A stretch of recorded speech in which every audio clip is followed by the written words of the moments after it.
ठीक है, तो ये PFT का कहता है प्रिंट फॉर्मेट एडिटर। इसको आप यहाँ से भी कर सकते हैं चेंज, एडिट में जाकर PFT प्रिंट फॉर्मेट, तो यहाँ से भी आपका प्रिंट फॉर्मेट हो जाएगा चेंज। और यहाँ से भी इसका ऑप्शन है चेंज करने का, कि यहाँ पर बटन प्रेस करके आप अपने मर्जी का प्रिंट फॉर्मेट जो है इस आउटपुट का ले सकते हैं।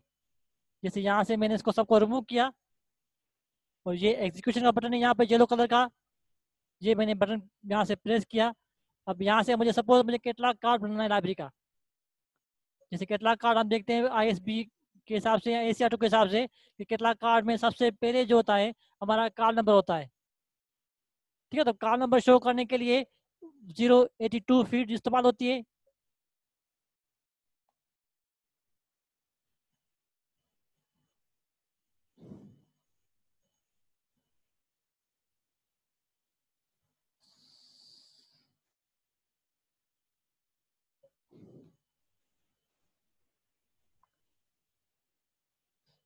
ठीक है, कार्ड नंबर के लिए 082 सब फील्ड A ये इस्तेमाल होती है DDC के कार्ड नंबर को शो करने के लिए। तो यहाँ पर मेरा कार्ड नंबर आ गया। ठीक है, अब कार्ड नंबर के बाद नेक्स्ट लाइन पर हम लिखते हैं आथर। ठीक है, तो नेक्स्ट लाइन लिखने के लिए मैंने बताया कि हम यूज करते हैं slash. This slash symbol is used to terminate the statement, के स्टेटमेंट को नेक्स्ट लाइन बढ़ाने के लिए हमने लिखेंगे आथर V100 सब फील्ड A। तो यहाँ पर आ गया आपका आथर। अब आथर जो होता है हमारा स्टार्ट होता है फ्रॉम द सेकेंड इंडेंशन। तो सेकेंड इंडेंशन पर आथर को पुट करने के लिए हम यूज करते हैं कैरेक्टर्स पोजीशन, के C लिखते हैं और कैरेक्टर लिखते हैं नंबर ऑफ कैरेक्टर्स C और नंबर ऑफ कैरेक्टर्स। तो आपका आथर जो है फर्स्ट इंडेंशन से हटकर आपका सेकेंड इंडेंशन पर आ जाएगा। ठीक है, आथर के बाद हम नेक्स्ट साइन लाइन पर हम लिखते हैं हमारी टाइटल स्टेटमेंट। तो उसके लिए स्लैश यूज करते हैं स्टेटमेंट को टर्मिनेट करने के लिए। फिर नेक्स्ट लाइन पर C वैल्यू ऑफ 245 सब फील्ड A। टाइटल स्टेटमेंट की लिखने के लिए हम 245 A लिखते हैं। ठीक है, तो फ़ॉन्ट साइज को इम्प्रूव करो। तो फ़ॉन्ट साइज जो है हम इम्प्रूव किया तो तकरीबन 40 है। ठीक है, अब एक नजर पे फ़ॉन्ट साइज इज 40। ठीक है, अब टाइटल के बाद हम लिखते हैं यहाँ पर सब टाइटल। तो उसको शो करने के लिए कामा लगाते हैं एक, जब दो वेरिएबल्स एक साथ लगाते हैं तो दोनों को सेपरेट करने के लिए हम बीच में कामा ऐड करते हैं। तो कामा लगाने के बाद वेरिएबल ऑफ 245 सब फील्ड B। सब फील्ड फी जो है यूज होता है टाइटल सब टाइटल स्टेटमेंट यूज करने के लिए। ठीक है, सब टाइटल के बाद हम यूज करते हैं कैटलॉग कार्ड में आपकी इंफॉर्मेशन जो है स्टेटमेंट ऑफ रिस्पॉन्सिबिलिटी को। तो V245 सब field C is use for statement.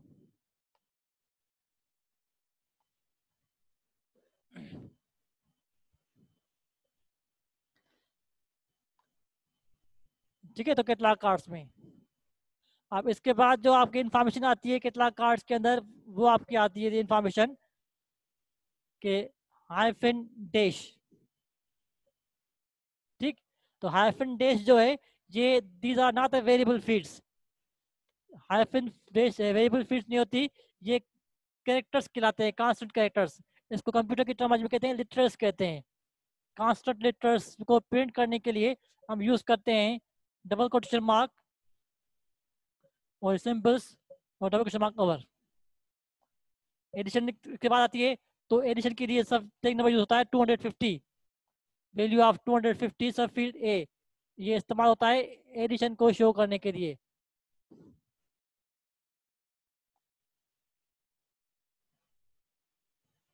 ठीक है, तो किताब के अंदर जहाँ पर एडिशन होगी DDC number author title responsibility और इसके बाद आपकी एडिशन। अब यहाँ पर दो फुल स्टॉप इसलिए आ रहे हैं क्योंकि टाइटल स्टेटमेंट्स की डेटा एंट्री के अंदर ऑलरेडी यहाँ पर फुल स्टॉप दिया गया है।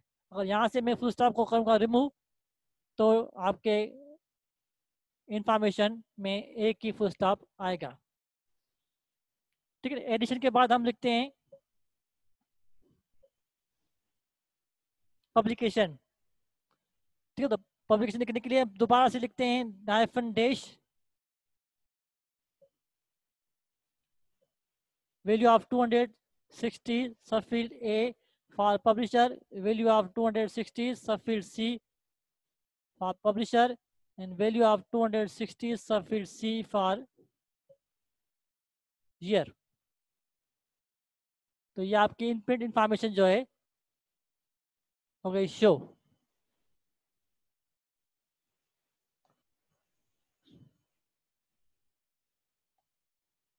ठीक है ना। अब इनप्रिंट के बाद आपकी नेक्स्ट लाइन पर जो आप इंफॉर्मेशन डिस्प्ले करते हैं कैटलॉग कार्ड्स के अंदर, वो होती है पेज नंबर्स। तो नेक्स्ट लाइन के लिए हमने टर्मिनेट की स्पेशल इंडेक्सिंग और कैरेक्टर्स आर छोड़कर वैल्यू ऑफ 300 सबफील्ड ए में page number, value of 300 subfield B में binding, value of 300 subfield C में आपकी डेटा जो आएगी और साइज की। ठीक है, आपके इनप्रिंट डेटा आ गई।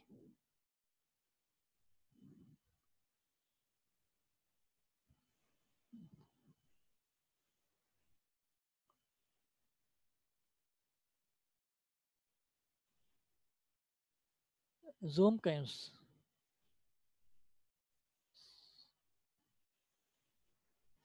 पता नहीं जूम की कब हो, रिक्वायरमेंट वेट करना देंगे जूम के था।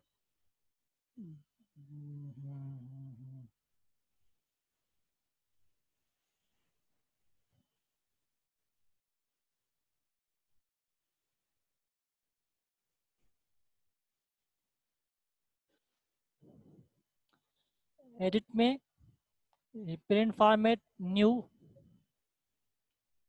नाम कैटलॉग नो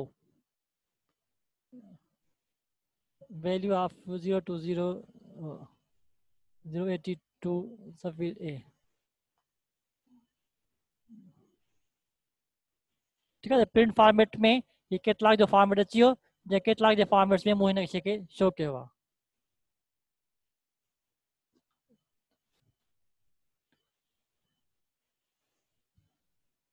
बेटा एरर पहुंचे जूम करने वक्त फोन्स कंप्यूटर्स में भी कुछ प्रॉब्लम थी हो दो सॉफ्टवेयर वगैरह में।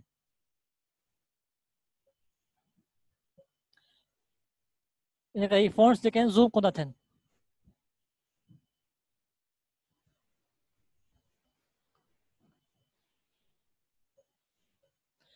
ठीक है, अब नेक्स्ट लाइन पर हम शो करते हैं आपका आईएसपी नंबर। अब नेक्स्ट लाइन पर जब आईएसपी नंबर शो करते हैं तो वैल्यू ऑफ 200 सबफील्ड ए, ये आईएसपी नंबर के लिए शो होता है। लेकिन आईएसबी नंबर लिखने से पहले हम टेक्स्ट लिखते हैं ISBN। इस तरीके से लिखा होता है ISBN। इसके बाद आईएसबी नंबर की वैल्यू आती है ये। और आईएसबी नंबर जो हम स्टार्ट करते हैं फ्रॉम द फर्स्ट इंडेशन से आती है। तो फर्स्ट इंडेशन लिखने के लिए हमने आईएसबी नंबर से पहले पुटा फोन साइज नथा वॾा थियनि कंप्यूटर्स में एरर थो अची वञे। लेकिन हम ज़ूम कयां थो त एरर थो अची वञे। अगर तव्हां चओ था फोन साइज वॾो कयां त मूंखे वर्ड में लिखणो पवंदो। ये इंस्ट्रक्शंस जेके आहिनि मूंखे वर्ड में लिखणी पवंदियूं, पोइ कॉपी करे पेस्ट करणी पवंदियूं।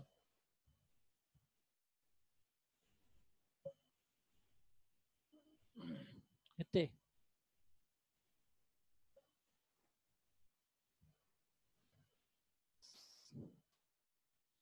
ठीकु आहे, हाणे नज़र अचनि पयूं।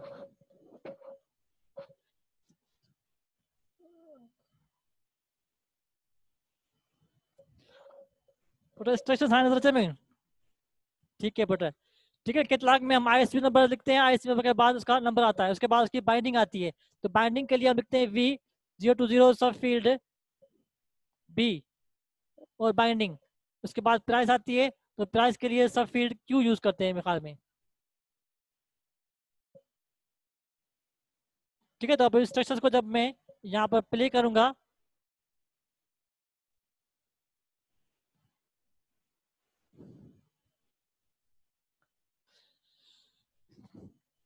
ठीक है, किताब का आईएसबी नंबर, ये नंबर्स का क्या, ये इसके आपके बाइंडिंग की इन्फॉर्मेशन आ गई। ठीक है, तो डेटा एंट्री में जैसे इन्फॉर्मेशन लिखी होगी वैसे इन्फॉर्मेशन जो है आपके कंप्यूटर की स्क्रीन पर नजर आएगी। जैसे यहाँ पर आईएसबी नंबर लिखा हुआ है तो ये शुरू हो रहा है आपकी बिल्कुल इसके साथ, लेकिन कैटलॉग के अंदर आईएसबी नंबर जब लिखते हैं तो वो आथर के नीचे से आता है।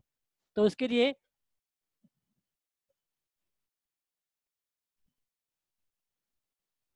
मुझे आईएसबी नंबर से पहले जो है यहाँ पर स्पेस देना पड़ेगा कि कैरेक्टर्स जो मैंने यहाँ पर छोड़े हैं 8 कैरेक्टर्स, तो कैरेक्टर्स 8 छोड़कर फिर ये चीज़ें प्रिंट हो। तो मैं इसी चीज़ को कॉपी करके दोबारा से यहाँ पर पेस्ट करता हूँ, एग्जीक्यूट। ठीक है, तो आपका आईएसबी नंबर यहाँ आता है। जब हम ऐसे कैटलॉग बनाते हैं तो कैटलॉग बनाते हैं इम्प्रिंट और आईएसबी नंबर के बीच में एक लाइन का स्पेस आता है। ठीक है, तो वो एक लाइन का स्पेस देने के लिए हम यूज करते हैं नंबर साइन, हैश साइन। तो यहाँ से आपकी इम्प्रिंट खत्म होती है, यहाँ से आईएसबी नंबर शुरू होता है। तो इस स्लैश के बजाय हम यूज करते हैं नंबर साइन।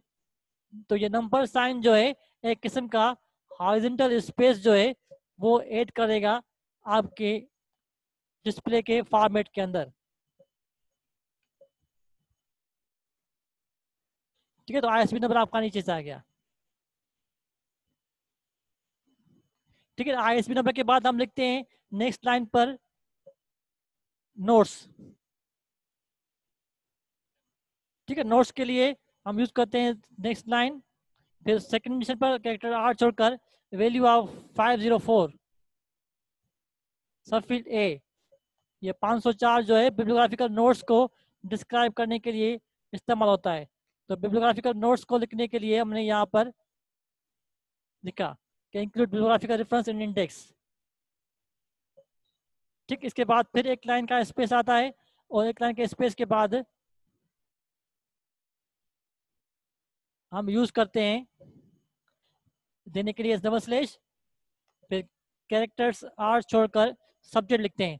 सब्जेक्ट के लिए 650 का टेक नंबर इस्तेमाल होता है, 650 यूज फॉर सब्जेक्ट्स। तो उसको मैंने कॉपी किया यहाँ से।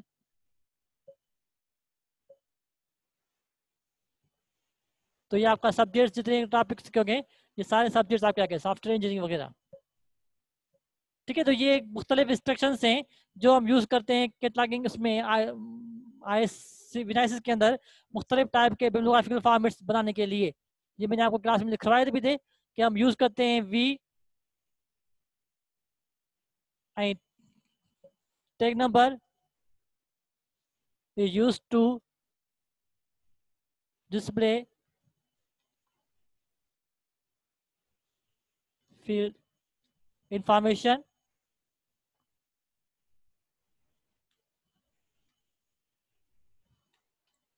C or N is a C 40 45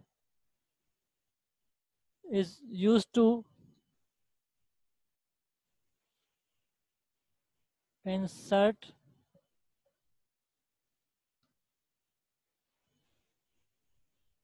horizontal character space between subfields।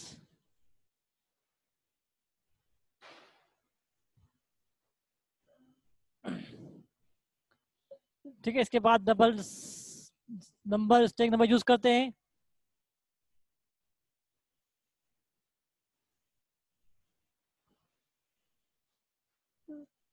Used to insert vertical line space between variable fields। B use करते हैं कैरेक्टर्स को बोल्ड करने के लिए। आई यूज करते हैं इटैलिक करने के लिए।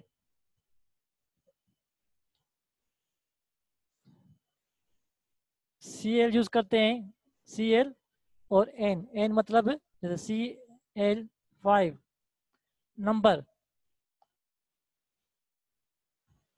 टेक्स्ट को कलर करने के लिए। ठीक है, ये बेसिक इंस्ट्रक्शंस हैं, बेसिक गाइड्स हैं जो आप जिसको इस्तेमाल करते हुए आप डिफरेंट किस्म की लेआउट वगैरह डिजाइन कर सकते हैं। ठीक है, हम कैटलॉग कार्ड बनाते हैं, कैटलॉग कार्ड्स में हम सब्जेक्ट्स को लिखते हैं कैपिटल लेटर्स के अंदर। तो सब्जेक्ट्स की वैल्यू को कैपिटल करने के लिए विनाइसिस के अंदर यूज होता है मोड। 3 मोड्स यूज होते हैं, अपर केस, लोअर केस और लीव अनचेंज का। तो किसी भी वेरिएबल फील्ड्स को करने के लिए, अपर केस में करने के लिए हम यूज करते हैं display the value in upper case MHU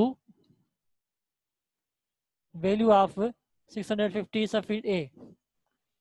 जब किसी भी वेरिएबल फील्ड से पहले MHU लिखेंगे तो ऑटोमेटिकली आपकी वो वैल्यू कैपिटल लेटर्स में आ जाएगी। जैसे यहाँ पर मैंने सब्जेक्ट्स का टैग नंबर है 650। अब 650 से पहले मैं लिखा यहाँ पर MHU कामा, तो आपका सब्जेक्ट जो पहले लिखा हुआ था स्मॉल लेटर्स में, यहाँ पर सॉफ्टवेयर इंजीनियरिंग लिखा हुआ है स्मॉल लेटर्स में, तो ये सब्जेक्ट्स आपका ऑटोमेटिकली कैपिटल लेटर्स में कन्वर्ट हो जाएगा।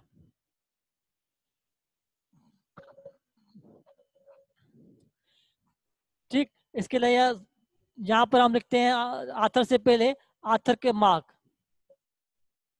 कैटलॉग कार्ड्स में हम आथर मार्क लिखते हैं। बोटा वकार लिखा ना पा स्क्रीन दे, बोटा कंप्यूटर स्क्रीन दे वकार लिखा ना पा। ठीक है, तो ये शो करने के लिए, आथर मार्क शो करने के लिए किसी भी, जैसे कैटलॉग कार्ड्स में हम शो कराते हैं आथर मार्क DDC के नीचे और आथर से सामने, आथर के 3 वर्ड शो कराते हैं। तो ये 3 वर्ड शो करने के लिए DDC के अंदर सिंटैक्स इस्तेमाल होता है। यहाँ पर लिखता हूँ स्ट्रिंग का, to display string character from variable field.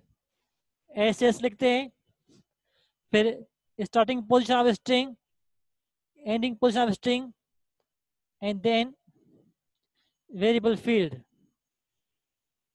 तो ये हमारे आथर से पहले स्ट्रिंग से लेकर तीसरी स्ट्रिंग तक डेटा डिस्प्ले करेगा। ठीक है, ऐसे ये मैंने यहाँ से कॉपी किया और आथर की वैल्यू जो लिखी हुई है यहाँ पर, हम जो DDC लिखते हैं आथर से पहले, वहाँ DDC नंबर लिखा हमने, DDC के बाद नेक्स्ट लाइन पर पहले आता है आपका आथर मार्क।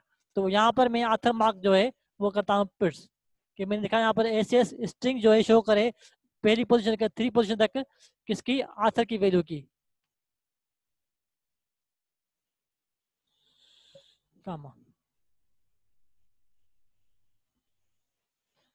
ठीक है, तो मैंने यहाँ पे SS लिखा और इस SS को मैंने यहाँ पर यूज किया। तो यहाँ पर DDC नंबर के साथ आथर का नाम WVON, तो ये 3 कैरेक्टर्स जो है वो यहाँ पर आपके हो जाएंगे शो, VON फिर आथर का नाम। जैसे सेकंड ये श्रेय सुशांत SHE, 3 कैरेक्टर्स जो आथर के यहाँ पे और 3 कैरेक्टर्स अब जो शो होते हैं वो हमारे कैपिटल लेटर्स में शो होते हैं।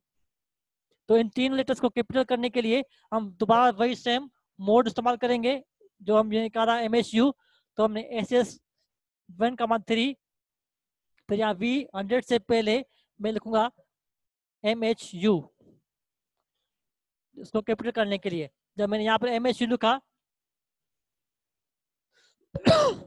तो ये मोड जो है आपके ये 3 कैरेक्टर के साथ साथ उस जितने भी वैल्यूज आती हैं ये भी कैपिटल आ जाएंगे और ये सारे जो लिखे हुए हैं सारे कैपिटल लेटर्स में हो जाएंगे तब्दील, कि ये भी कैपिटल लेटर्स में आ रहे हैं, ये भी आ रहे हैं। तो उन कैपिटल लेटर्स को अनडू करने के लिए, इन कैपिटल लेटर्स को वापस चेंज करने के लिए हम मोड यूज करते हैं MHL, कि कहीं किसी भी वैल्यू को अनचेंज रखने के लिए, सिमिलरिटी रखने के लिए हमने आथर के वो का MHL। तो ये आथर की वैल्यू जो है ऑटोमेटिकली आपकी अनचेंज हो जाएगी। अनचेंज मतलब जैसे डेटाबेस में होगी वैसे ही आपके स्क्रीन पर शो हो जाएगी। ठीक है, मैंने इसको चेंज किया।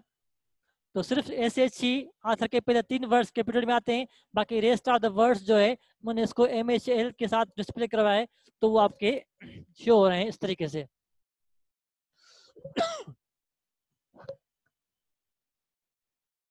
ठीक है, ये मोड्स जो है इस्तेमाल होते हैं। MH यूज होता है कैपिटल लेटर करने के लिए, MHL इज यूज टू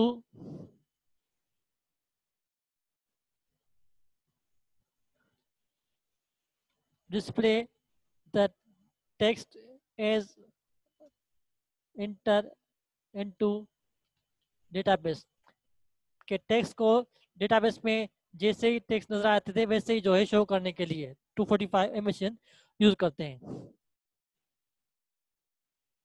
हाँ बेटा खबर आपकी क्लास आए आता है 5 मिनट क्लास में भी रिकॉर्डिंग खत्म से हमारी। ठीक है, तो ये डिफरेंट किस्म के इंस्ट्रक्शन इस्तेमाल करते हुए आप जो है अपने कैटलॉग के बिब्लियोग्राफी के कोई भी फॉर्मेट जो है डिजाइन कर सकते हैं।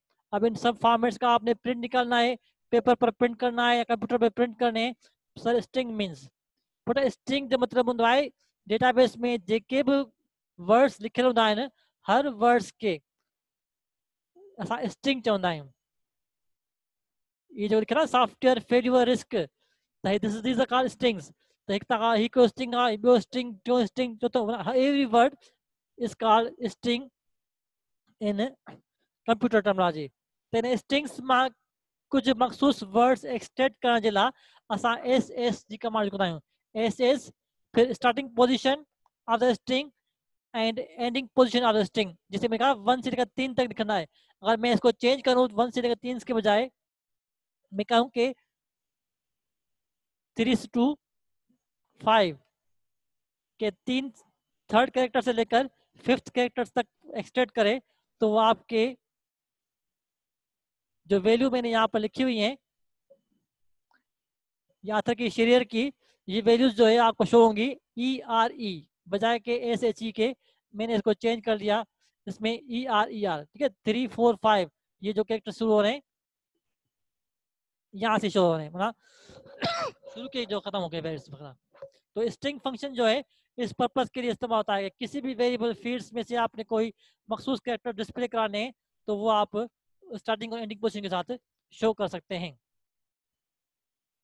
ठीक है, तो ये इंस्ट्रक्शंस जो है आप इस्तेमाल करते हुए किसी भी किस्म का फॉर्मेट जो है भले आप इंडेक्स बना सकते हैं, यूज कर सकते हैं, कुछ भी जो है इस्तेमाल कर सकते हैं कंप्यूटर में। अब इसका प्रिंट करना है तो प्रिंट करने के लिए डेटाबेस में जाकर यहाँ पर ऑप्शन है प्रिंट का, कि आपने इसके अंदर 895 रिकॉर्ड्स हैं। अब 895 रिकॉर्ड्स की जो है आपने फॉर्मेट्स डिजाइन करने हैं या उसको जो प्रिंट करना है इसी फॉर्मेट का प्रिंट करना है। डेटाबेस जगह प्रिंट, तो ये प्रिंट का आप विंडो खुल जाएगा कि कितने रिकॉर्ड्स प्रिंट करने हैं। यहाँ से आप रेंज देंगे कि देखो 1 से लेकर 230 रिकॉर्ड प्रिंट करने हैं। और प्रिंट कहाँ करने हैं, प्रिंटर से प्रिंट करने हैं। यहाँ पर ऑप्शन हैं कि आप पेपर पर प्रिंट कर सकते हैं डायरेक्ट प्रिंटर से, अगर प्रिंटर नहीं है तो आप एज ए विंडो की फाइल बना सकते हैं कि आज की फाइल विंडोज की, कि आपकी एक विंडो की फाइल बन जाएगी जिस फाइल में ये सारे रिकॉर्ड जो है आपके हो जाएंगे सेव।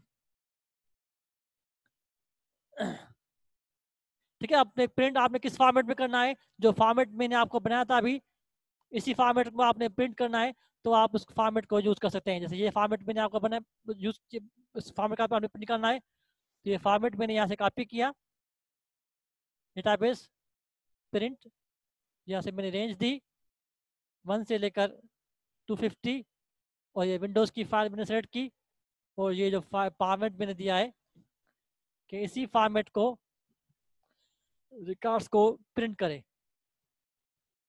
ठीक है, मैंने प्रिंट पर क्लिक किया। अब ये फाइल जो बन जाएगी एक टेक्स्ट फाइल बनेगी जो C विनाइसिस वर्क के फोल्डर में, कि मैंने कहा कि ये बुक लिस्ट है, बुक एल के नाम से फाइल बनेगी जिस फाइल में ये सारे रिकॉर्ड जो है आपके डिस्प्ले हो जाएंगे। ठीक है, तो आपके डेटाबेस C में विनाइसिस में वर्क के फोल्डर में ये बुक एल के नाम से ये फाइल थी। अगर इस फाइल को मैं आपको ओपन करूं